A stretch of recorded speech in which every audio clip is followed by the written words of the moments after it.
Okay, then.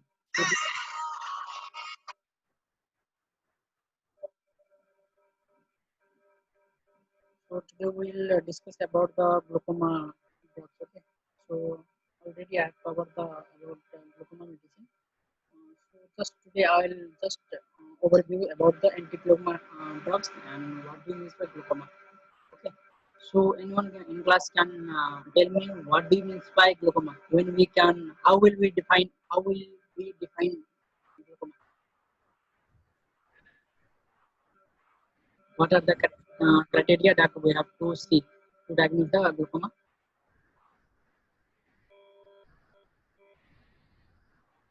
Anyone from the class?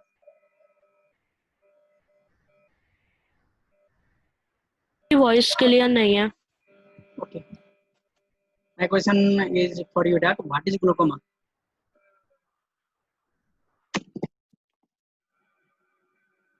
Can you define me what is glaucoma? Sir glaucoma is a group of disease और जो कि aqueous humour के increase होने से बढ़ता है और इसका कोई मतलब इसे मैनेज करा जा सकता है. इसका कोई परमानेंट वो नहीं है ट्रीटमेंट. इसे सिर्फ मैनेज करा जा सकता है. ओके दैट्स गुड बट हम लोग को क्या चीज देखेंगे जो हम लोग वो पेशेंट को ग्लूकोमा डायग्नोस कर. हेलो. हाँ सर. हाँ मैं बोल रहा हूँ हम लोग को ऐसा क्या चीज देखना है जो हम लोग ग्लूकोमा डायग्नोस कर सकते हैं पेशेंट को. ऐसा तुम 3 चीज बताओ जो हम लोग आइडेंटिफाई वो सचमुच का ग्लूकोमा पेशेंट है बोल के बता सकते हैं. Sir aqueous humour increase.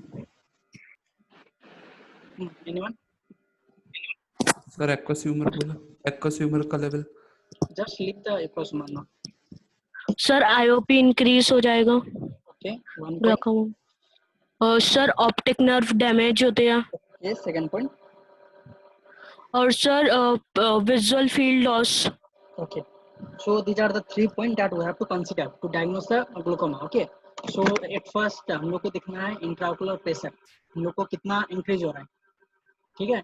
Second point हम लोग को देखना है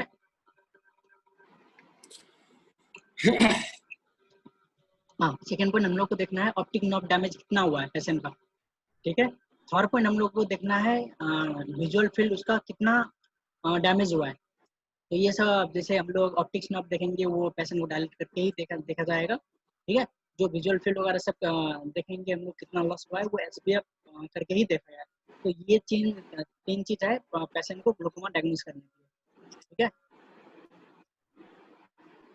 और हम लोग को ग्लूकोमा का मतलब क्या है क्या करना है जैसे किस तरह से मैनेज कर सकते हैं ग्लूकोमा.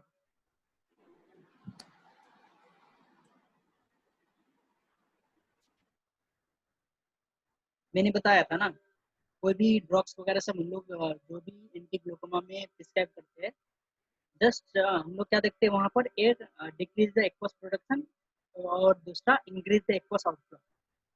दो चीज के लिए सिर्फ मेडिसिन देते हैं ना पहले मैं बताया था. तो हम लोग कुछ भी कोई भी ड्रग्स वगैरह सब प्रिस्क्राइब करते हैं वो एक्वस प्रोडक्शन को डिक्रीज करता है या एक्वस आउटफ्लो को इंक्रीज करता है. तो इस तरह से हम लोग ग्लूकोमा को जस्ट वी कैन मैनेज. ठीक है. उसको पूरी तरह से ट्रीट नहीं करेंगे जस्ट मैनेज करेंगे. ठीक है ना.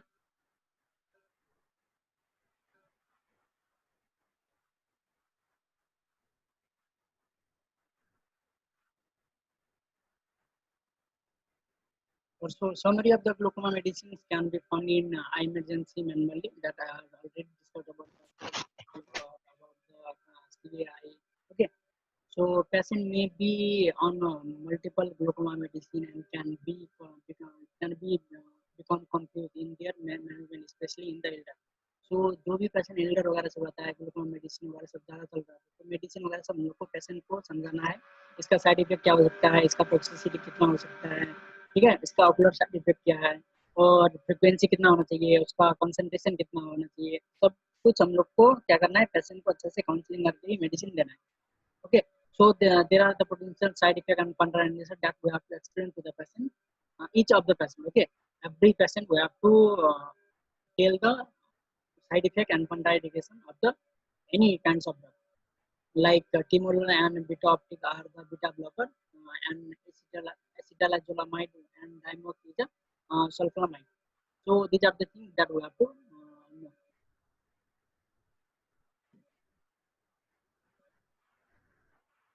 Same here, if you talk about the popular topical anesthetic drop, then that I have already covered about. So anyone in class can tell me what does the anesthetic eye drop? Hello Hello. Sir, आपकी आवाज समझ नहीं आ रही, background music बहुत आ रहा है sir, Okay, just a minute. Disturbance आ रहा है। Okay. Anyone more want to add?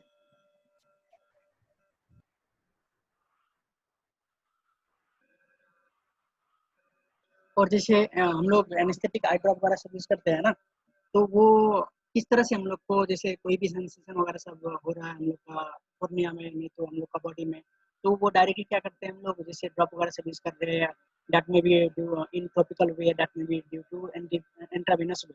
सो वो क्या काम करती है, किस तरह से वो सुन करती है हम लोग को, आपको या कोई भी बॉडी का ऑर्गन को?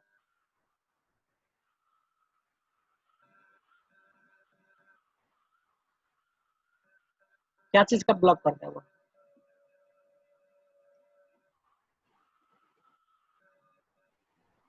एनीवन?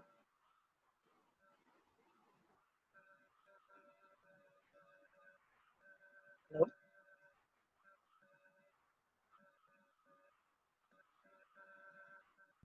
हेलो, यस बताओ।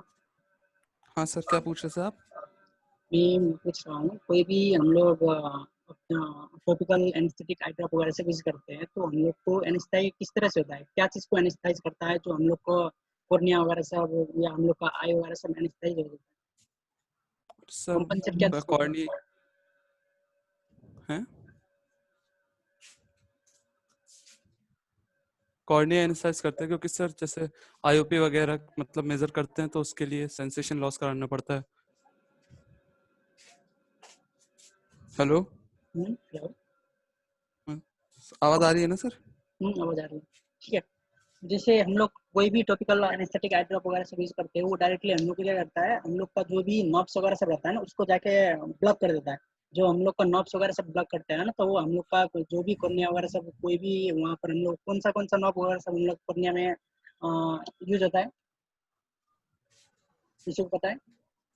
सर ट्राइजामाइनल की ट्राइजेमिनल, ओके, मतलब मेन लॉन्ग लॉन्ग और शॉर्ट सीलियरी नर्व होती हैं, उसकी ब्रांच होती हैं नेजो सीलियरी की। नाम बताओ, नाम क्या सर? नाम बताओ, कौन सा नर्व नर्व काम करता है हम लोग का? ट्राइजामाइनल फिफ्थ नर्व। ओके, कौन बताया ये? अमन।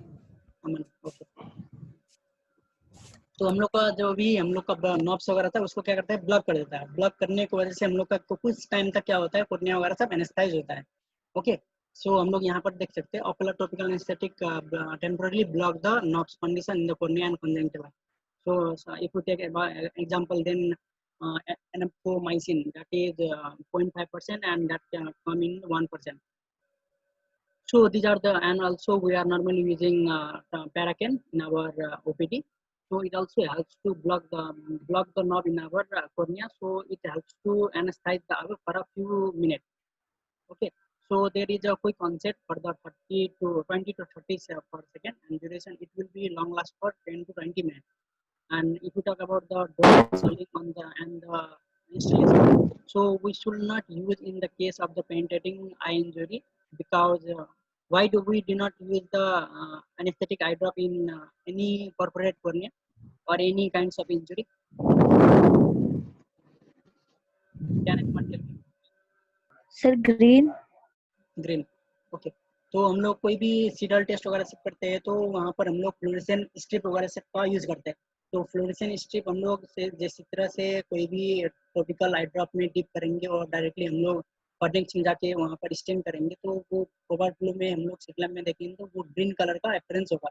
तो हम लोग कहाँ पर कॉर्पोरेट हो रहा है, वहाँ पर हम लोग सपोज फ्लोरेसेंट स्ट्रिप लगाए, तो वो ग्रीन एरिया क्या होगा, वो डायरेक्टली फ्लश आउट होगा। जब कहाँ से फ्लश आउट येलोइश होगा, हेलो? वो एरिया सर येलोइश हो जाएगा ना जहाँ पे वो अटकेगी। नो नो नो नो, एलोइस नहीं होगा, वो फ्लश आउट होगा। वहां से जो कलर है ना, वो कलर वॉश आउट होगा वो। तो हम लोग को आइडेंटिफाई हो जाएगा, हाँ इस एरिया से वो परफोरेट हो रहा है। वो वहाँ पर कलर नहीं है, वहाँ पर जैसे हम लोग कलर लगाते हैं, पानी डालते हैं, क्या होता है, वो साफ हो जाता है ना वो इलाका। हाँ हाँ तो उसी तरह से हम लोग जब फ्लोरेसेंट स्ट्रिप लगाएंगे और वो सपोज लीकेज कर रहा है, तो वो वॉश आउट कर रहा है वो कलर को, कहाँ पर वॉश आउट हम लोग को दिखा, वो हम लोग का डायग्नोज कर देंगे वहाँ पर परफोरेट है। सर, एपी डिफेक्ट में भी तो करते हैं, उसमें तो अटक जाता है उस जगह पे जहाँ पे डिफेक्ट होता है। एपीटी पे मतलब क्या है, तुम लोग का कोई भी dysfunction epithelium damage. Epithelium layer में डिस्फंक्शन होना, तो वो कुछ हाँ एरिया में जैसे स्टेन करेंगे, वो डायरेक्टली वहाँ पर स्टेन ले लेगा। हाँ, वहां पे रुक जाता है कलर, बाकी सब जगह से हट जाता है। हाँ। And so anesthetic eye drop also used to assist the eye examination and visual acuity, and in case of chemical burn and welding, flash and foreign body। तो जैसे हम लोग केमिकल बर्न वगैरह सब हो गया, वेल्डिंग वगैरह सब करता है कोई, और फॉरेन बॉडी वगैरह सब रहता है, तो किस तरह से फ्लोरेसेंट स्ट्रिप वगैरह सब काम करता है वहाँ पर। जैसे हम लोग एस्थेटिक आई ड्रॉप वगैरह सब यूज करते हैं, क्यों, तो वो पेन को एटलीस्ट रिड्यूस करेगा वो, और कोई भी बर्निंग सेंसेशन, वो पिंजिंग सेंसेशन वगैरह सब हो रहा है, तो वो उसको भी कुछ टाइम तक वो रोक सकता है। कितना टाइम तक रोकेगा वो, 20 मिनट तक रोक सकता है, ठीक है। और जैसे हम लोग फॉरेन बॉडी वगैरह सब हुआ वो पेशेंट को, या वेल्डिंग का कुछ पार्ट वगैरह सब उसका आंख में चला गया, जैसे हम लोग स्टेन करेंगे तो डायरेक्टली वो एरिया भी स्टेन हो जाएगा जहाँ पर इनका फॉरेन बॉडी आंख में गया है। तो इस तरह से हम लोग देख सकते हैं।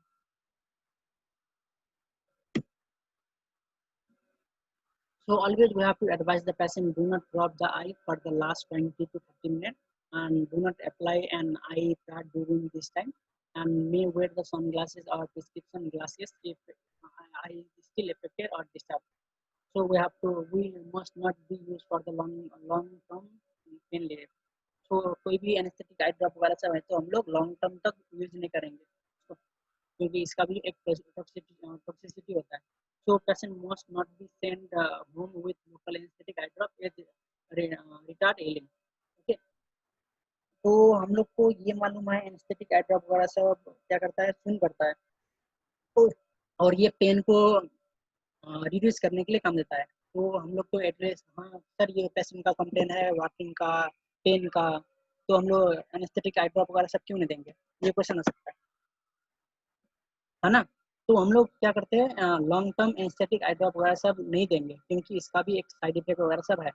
तो ये सब साइड इफेक्ट वगैरह सब है, इंडिकेशन कंट्राइंडिकेशन वगैरह सब, तो जिसमें हम लोग को लगेगा हाँ इसमें एनेस्थेटिक आई ड्रॉप देना है, वही केस में हम लोग एनेस्थेटिक आई ड्रॉप वगैरह सब यूज करेंगे, और बाकी 90% केस में हम लोग एनेस्थेटिक आई ड्रॉप वगैरह सब यूज नहीं करेंगे।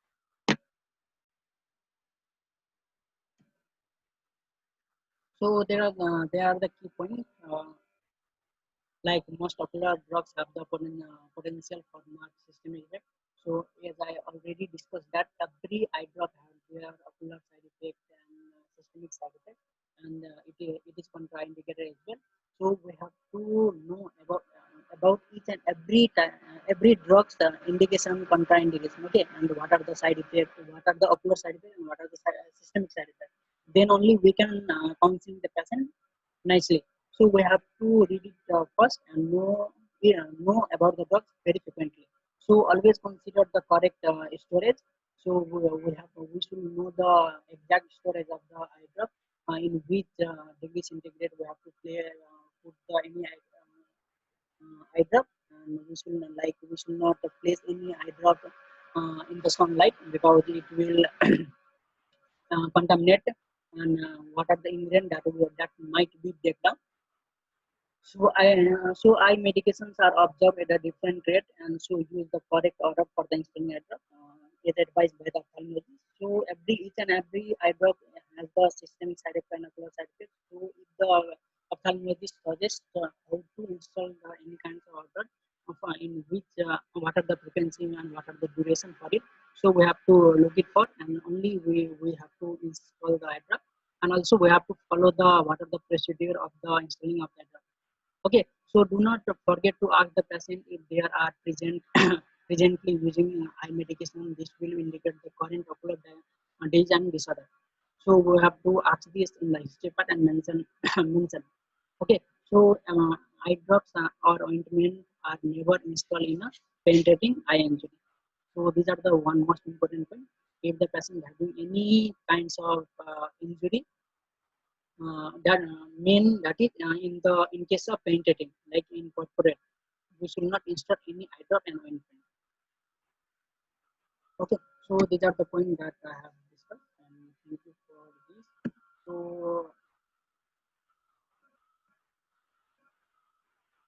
if you have any question regarding any operation वगैरह सब हो रहा है, किसी का सर्जरी वगैरह सब हो रहा है, तो वो सब केस में हम लोग एनेस्थेटाइज करना पड़ता है हम लोग का बॉडी को, ठीक है। तो वहाँ पर टोटल एनेस्थेटिक रहता है, लोकल एनेस्थेटिक रहता है, और जैसे बच्चे वगैरह सब एनेस्थीसिया वगैरह सब दिया जाता है। ये सब देखा जाता है हम लोग कौन सा केस में वगैरह सब हम लोग एनेस्थेटिक आई ड्रॉप वगैरह सब यूज करेंगे। जैसे हम लोग मेनली ओपीडी वगैरह से हम नॉन एनेस्थेटिक आई ड्रॉप वगैरह से यूज करते हैं, जैसे पैरागन वगैरह से यूज करते हैं। क्यों यूज करते हैं? जैसे हम लोग कोई भी डिसऑर्डर वगैरह सब जानना है और पहचानना है और नोट करना है, तो वो केस में हम लोग एनेस्थेटिक आई ड्रॉप वगैरह से यूज करेंगे। और कोलोनोस्कोपी में वो केस में हम लोग एनेस्थेटिक आई ड्रॉप यूज करेंगे। और जैसे हम लोग गोल्डमैन एप्लेंसन टोनीमेट्री करते हैं, वो सब केस में हम लोग एनेस्थेटिक आई ड्रॉप वगैरह से यूज करेंगे। कोई भी चीज को हम लोग डायरेक्टली आंख से हम लोग टच कर रहे हैं, तो वो सब केस में हम लोग क्या करेंगे? एनेस्थेटिक आई ड्रॉप वगैरह से यूज करते हैं।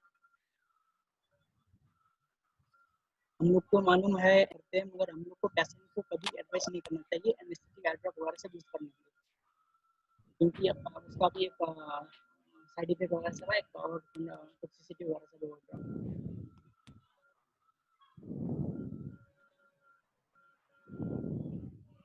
ठीक है, समझ में आया?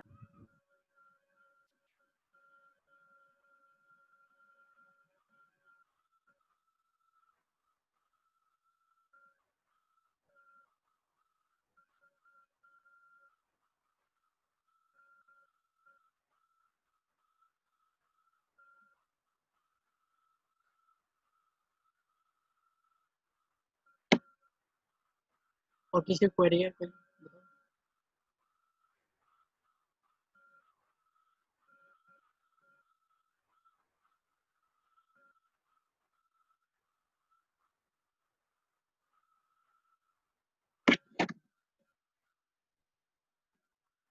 हेलो,